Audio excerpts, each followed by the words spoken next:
can hear boogie woogie music from a far ahead of it. All right. Ow! Make me want to clap my hands, clap my toes, do what it is you want to do. Oh yeah.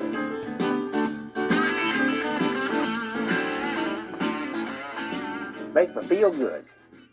All right, well, that was my fade down. All right, ladies and gentlemen, Watchwell is my name, and natural philosophy is my game. And for those of you that have seen the show before, you always know that the emphasis is to learn something, and that's why we have Albert up here to give us a big inspiration. He stares down at me, and he said, buddy, you better get it right, or I'm going to get mad at you, see? So I listened to him. Okay, so this show is being shot on the 9th, September 9th, and like I said, ladies and gentlemen, before, on the last show, now that we are going to be back in the school, that we're going to kind of pick up the pace. They're telling me where to look here. I'm going to kind of try to pick up the pace, and we're going to have fun, because now that we are back in school, then we can have more fun, because we can get a little more academically involved. Now, what I want to talk about today, the last show I was talking about kind of like the whole big infrastructure of how the oil comes from the big oil fields like in Iraq, and then they go on the ships and they get back to the United States. And I kind of want to finish up that kind of train of thought on this particular program. I want to talk about a little bit of how the system ends up when you just go and get your gasoline at your local gas station. And what I'm going to use as a kind of a pretty cool example is I live out in Rib Mountain, and there all this horrendous construction is taking place, and there's construction stations and trucks and bulldozers and everything under the sun. And they had this one little portable kind of a little station that had diesel fuel for the machines, and it was totally isolated. It isn't like where you go to a gas station. They got underground tanks and electric motors and cash registers and everything else, and it was really cool, and it's so isolated. And so I thought that that would be a very good example to take, like the absolute bare bones example, just to understand, you know, kind of like the what's the word, kind of like the logistics of how the fuel actually gets from point A to point B. Okay, and then of course then I'll kind of finish up and talk a little bit about, they're telling me where to look. You look here. And so talk a little bit about the gas station part, just so you kind of understand that kind of full circle business. So that'll be kind of like my physique science part of the show. And then I want to have some fun, because now I was talking about the last time here, I left my my kind of like the where are we segment on here. And of course, now that this program is being shot on the 9th, that means that we are, in fact, ladies and gentlemen, only a couple of weeks away from the change of season. And then the last time I did this show, I was saying that the planet is now about 15 degrees off of the thing, and now, according to the latest pace, actually, because this is now the 9th, that the planet is really only like 10 degrees from being exactly, you know, in that kind of straight across plane. Because when we reach the fall, that is in fact where the planet is a kind of like, if you think of it like 360 degrees, we're kind of like at the zero position. Or if you use this at zero, that would be like the 180 degree position. But we're like now like 10 degrees out, okay?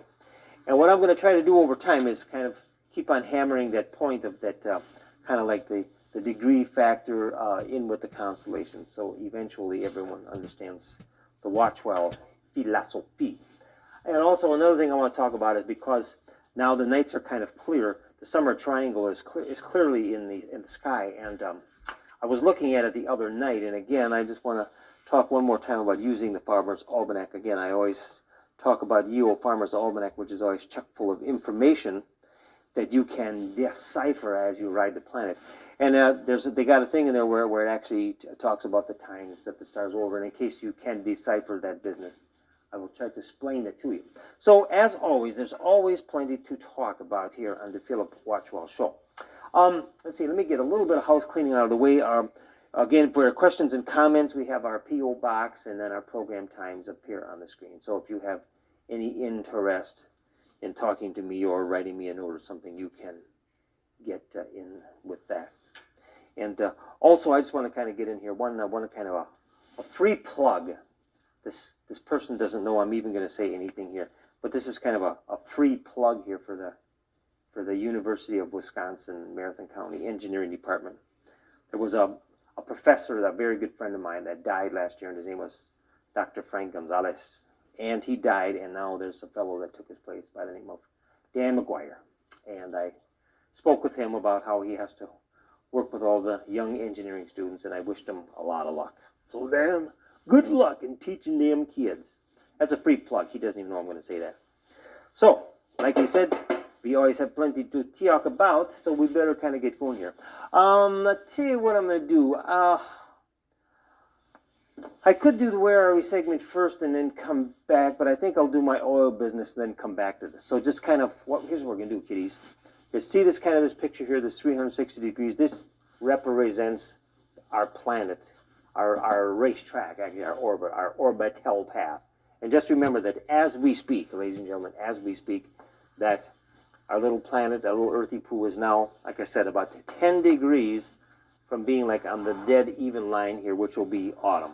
But I'll come back to that, and then we'll have a, kind of like an extended Where Are We segment to include the looking at the summer triangle, which of course includes the stars Deneb, Lyra, and Altar. So we'll come to that. But let's get back to kind of like my oil thing, and I'm going to finish up that, because what happens to Watchwell is I get too many thoughts in my mind, and I just try to get them out. See, now if I was a hired professor at a university, and if I was not focused enough, they would fire me. They'd say, you can't even talk about the same thing for more than 2 minutes because you just get scattered. You're fired, see. But then a program like this, I have a little more latitude, because it's really all about the fun. See, we have fun. That's what it's about, is fun. Fun, fun, fun till your daddy takes your T-bird away. But now if you're talking about learning in academia, see, how could you change that? Fun, fun, fun till your daddy takes your T-bird away. Well, I would say I have fun, fun, fun until my mother takes away my graphic calculator. Well, that's not so good. Okay. But I have fun, fun, fun until somebody takes away my differential equation helper program in my Windows. No, that's not so good. Have fun, fun, fun until somebody takes away my slide rule. No, I don't know. I don't know. I'm just making it up. That's just being silly. I'm just being silly. We're just kind of, we're kind of getting back at school here, so I'm trying to get into that.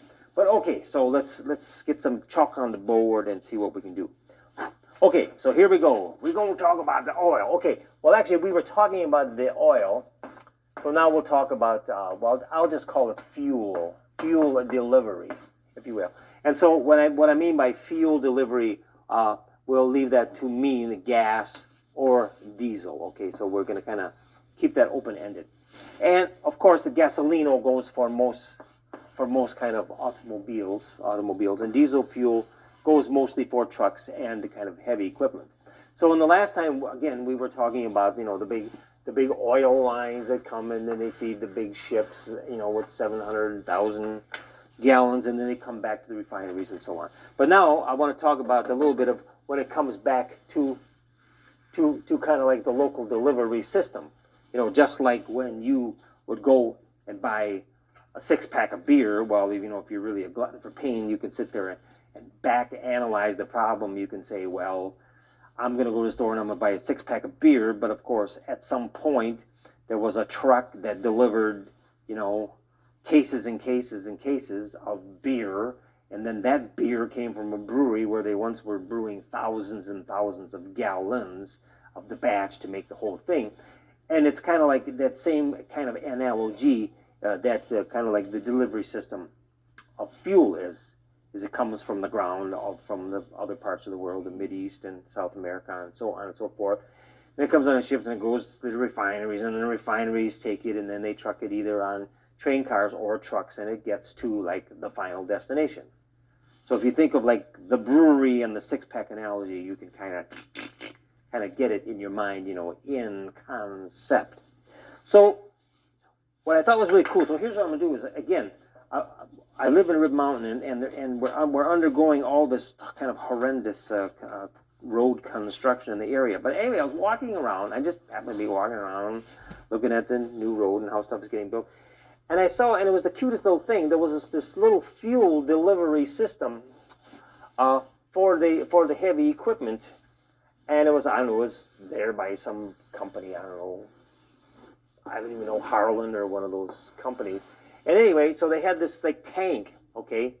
This tank is sitting there, and then I happened to see that it said 1004, and of course I wasn't sure what that was, 1004. It just said 104 so on it. So I looked at it, I said, So I just made a wild guess, and I said, I'll bet that means 1004 gallons, which would mean 1,004 gallons, which is a reasonable assumption. So then I'm going to show you how I derived it more or less to prove my assumption. But what was really cool, again, about this system here is, again, they had this fuel delivery system that was sitting there, and they had it for, again, the heavy equipment. So here they had this tank. So we're just going to assume now that it's a 1,000-gallon tank. And then this is actually about approximately 4 feet in diameter.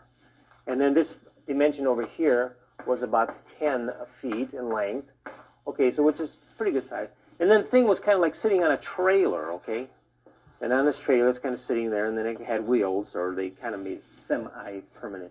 Okay, am I looking over here? Then tell me where to look. Okay, and then they had this little thing sitting here. But what was really cool about the little setup was that it had, okay, so I looked at it, and I says, well, that's a tank. So then they had a thing coming out of the top here. This was like a big hose. It was a hose, maybe, I don't know, about 1.5 inches in diameter, big rubber hose. And then I assumed that this was some kind of a pipe that went into the tank. And this is where it's really cool, is that this part here went to, I'm going to kind of make a kind of a schematic, because if I try to draw the picture with chalk, it'll get kind of all messy. But anyway, so this part here kind of like went to like a little pump.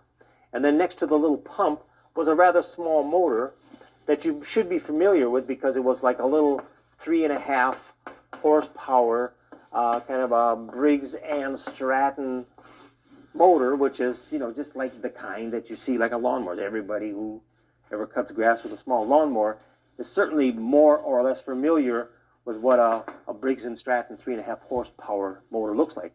So they had this pump. So here it is. So they had this pump, P-U-M-P, pump.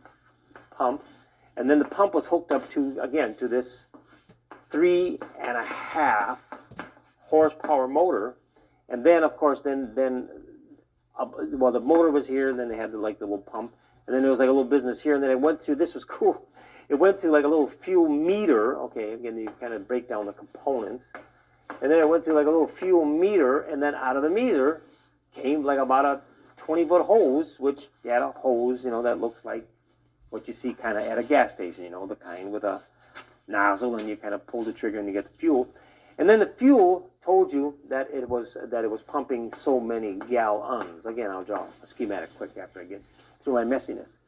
And what was cool, it was actually just like what you see at a gasoline station. Just like you see at a gasoline station, where you kind of have the lines over here, and then one line tells you how many gallons you're getting. And then, of course, then the top line at a gas station tells you, how much money it's going to cost you for your gas, whatever, So if you're buying, whatever, gas is almost $2. So if you're buying $3 worth of gas, then it's going to be like about $6. Now, but of course, because this is just something in the field, they didn't have to have a meter that had the dollar amount set. It just was just the number of gallons. So then the guy, comes up to the thing.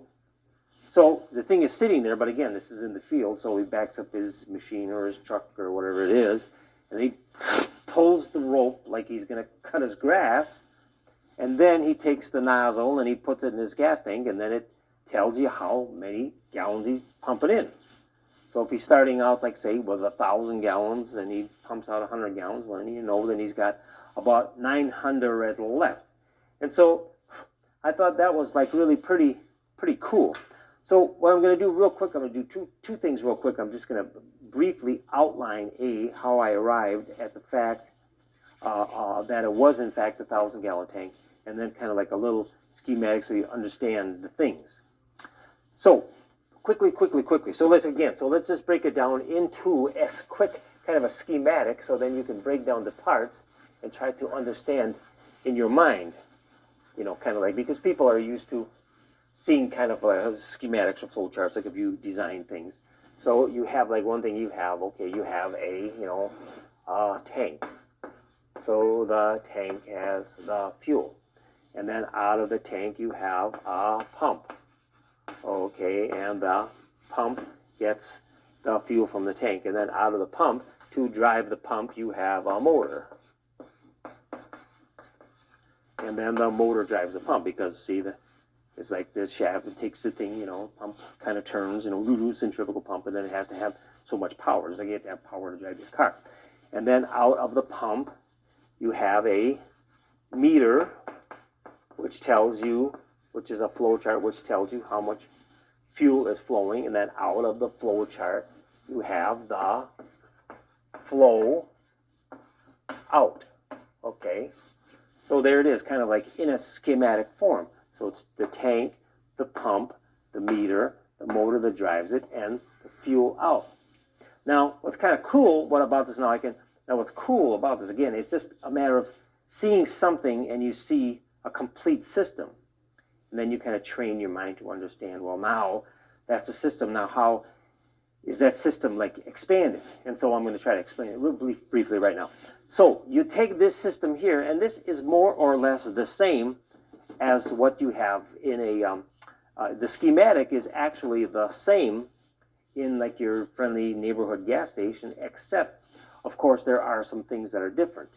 The tank that we're talking about here is not going to be just a tank that's sitting on top of a trailer somewhere. It's going to be a tank that's kind of like buried in the ground.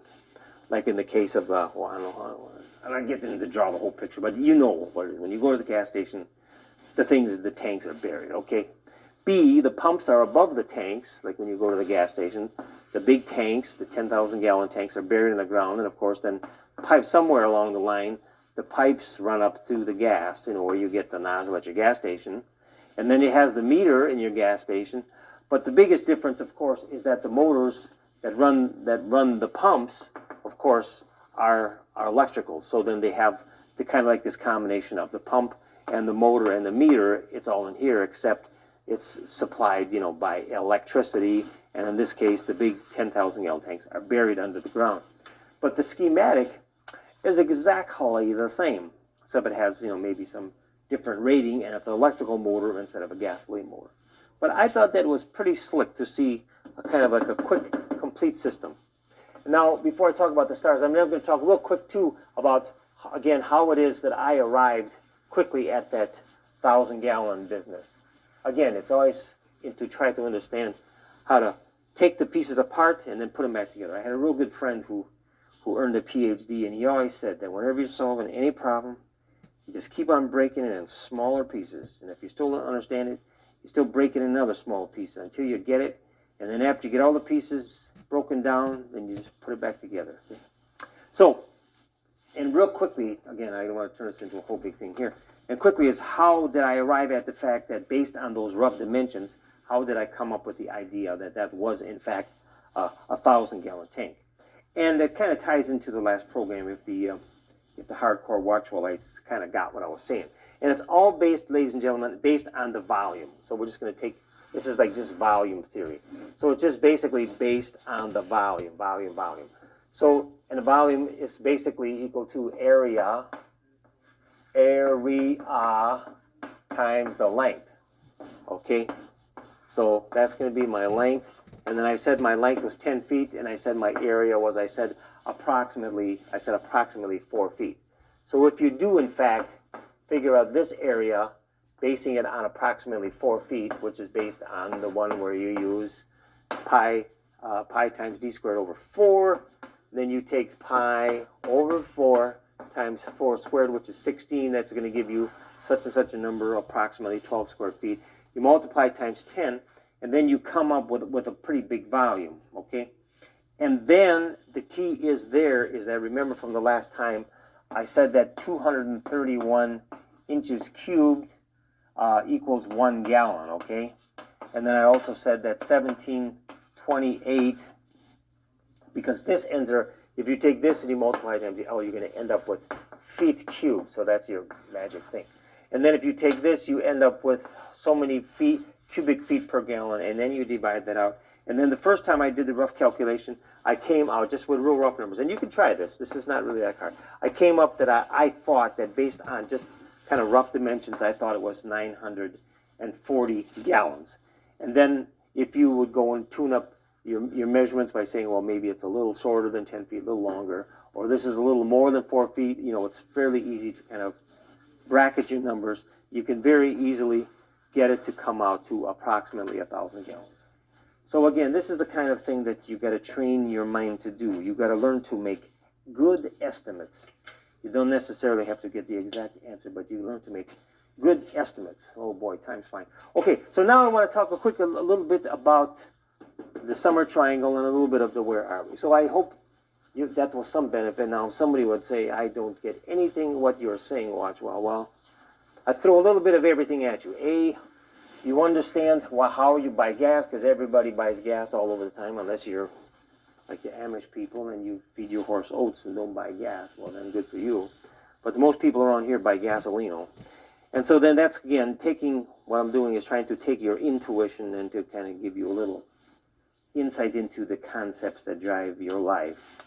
So that's what that was about. And that was the last show about the big oil. Now I was down to this one. Now, quickly, let us shift gears into the summer triangle. You take the old trusty dusty Farmer's Almanac here one more time. I always cite this as being my source for a lot of information. And by the way, let me get this in here real quick here. And by the way, if you've never, ever in your life, in all the years of the Phillip Watchwell Show, bought a new one, the new I saw it at my grocery store, I got to get one. The new 2005 version is out, and you can buy it for like, I don't know, probably about $5. Except what's different about the new one than the one last year is that the new ones, they always started in November, having like November and December overlapping with the previous year. But for some reason, the new one actually starts on January 1st. So what that means is that if you buy one, then you want to be able to use it until January 1st, where other years you would buy one. If you didn't own one, you could start using it November 1st. But nonetheless, the new one's out, and it's got some cool stories in there, and I'm going to have to get my hands on one. But real quickly now, again, so I use the Farmer's Almanac relentlessly. And what I want to talk about here, again, is time always flies by quicker than you want. I want to quick talk about the summer triangle. Now, if you refer to page 88, for you hardcore Watchwellites, okay, boys and girls, open your books to page 88 in the Farmer's Almanac, the 2004 version, and you look on where it says transit times of bright stars. Okay, that's the topic. And what's kind of cool is, again, if you look at if you're somewhat familiar with the summer triangle, it's kind of like this. It says that the Lyra is up here, and Deneb is up here, and Altar is up here, from the constellation of Vega, from the constellation of Cygnus, and from the constellation of Aquila. You look up in the star, and it's interesting to note, because what they tell you is, I can tell you by intuition that if you're going to go out and look at the stars, that Lyra will be overhead at approximately 8:30, Aquila will be overhead approximately 10, and Deneb will be overhead. I mean, when I mean overhead like it's 12 noon, the sun overhead is what I mean. Except the times that they give you, the transit times at night. And the exact times that they give you, this is out of the Farmer's Almanac, because they say that Lyra is overhead, now this is Boston time, but it's close enough, is approximately 8:34 p.m. If you stand somewhere and look to the south, this star will be right overhead. And then at 9:48, which is going on 10 o'clock, that Aquila will be overhead, and then Deneb will be approximately overhead at approximately 10:39. And which kind of makes sense is because the Earth, the stars are here, but then the Earth is moving underneath the stars. So this would be like, the first, sun in analogy, that would be overhead and passing, and then this would be like the second sun and passing, this would be the third. If you always visualize stars just like the sun passing over, then you can understand that passing. In the old days of the navigating on the oceans, I once actually did a show about a very, very elaborate star system that the seafaring men used to learn. There was a system of 57 stars. 57 stars that all the nautical people actually had to learn, where they were in the sky, at what times of the year, and when they would be overhead, and so on and so forth, as a way of navigating. So it's kind of tricky. But anyway, so that was in this book. So if you get in that, you can look in that and always understand that information. I got just a little bit more time. I'm kind of waiting for my music here. I just want to talk real quick now, again, now that fall is coming. Oh, one quick thing here, by the way, on the 9th. The NFL starts tonight. I don't know if you're a football fan, but tonight starts the NFL on the 9th. So you can start watching football if you like. Again, like I said, my timer is broken. I'm waiting for my music. Now, just one real thing, real quick. Again, in the kind of the Where Are We segment, again, referring to the Farmer's Almanac, as we speak on the 9th, like I said, the little earthy poo is just out here a little bit past, and the moon is like in this position over here, and it tells you that the Earth is in Gemini, okay? And again, what that tells you is that the sun is always in the center. But what that's telling you is that, again, if you can get a last minute close up here, is you have all the constellations that are always in these positions, and they're not exactly dead even like the horoscope tells you. And then, of course, when the sun is over this way, that means that you don't see those because the sun always exposes them. So then they always change throughout the year. So just at this point, if you can see from my little sketch here, the Earth represents the Earth here, and the moon is, because we're approaching the new moon, the little position is off. Therefore, if the sun would go pitch dark, we would look over here, and lo and behold, we would see the little constellation of Gemini with our moon in the middle of it. So that's how that works. All right, ladies and gentlemen, I think I'm going to start winding down here. Watchwell is my name, and natural philosophy is my game. And the stars are out at night, beautiful in the autumn. Some autumn is coming soon. And now that we're all back to school, we better study hard. Okay, Watchwell is my name, natural philosophy is my game, and until we see you next time, bye-bye. Au revoir, arrivederci.